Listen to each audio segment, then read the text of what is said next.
Famous for its biodiversity, pristine coral reefs and world-class birding, Farasan Island is one of the most beautiful islands in the kingdom. Comprise of over 80 islands, only 3 of them are inhabited, among which Farasan Island is the largest one.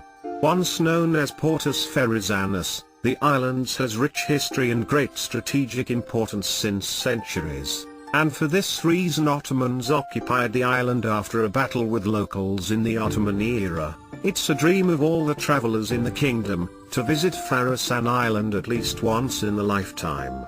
Visiting Farasan Island is way too difficult than dreaming it. In this video, I am going to share my experience of visiting Farasan Island, with all the necessary and very minor details you must know before visiting it.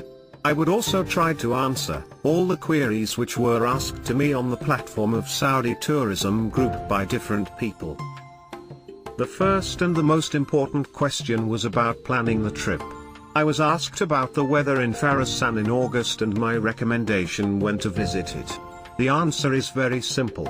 You should plan your visit from November to February, that's the best time to visit Farasan. Other months are too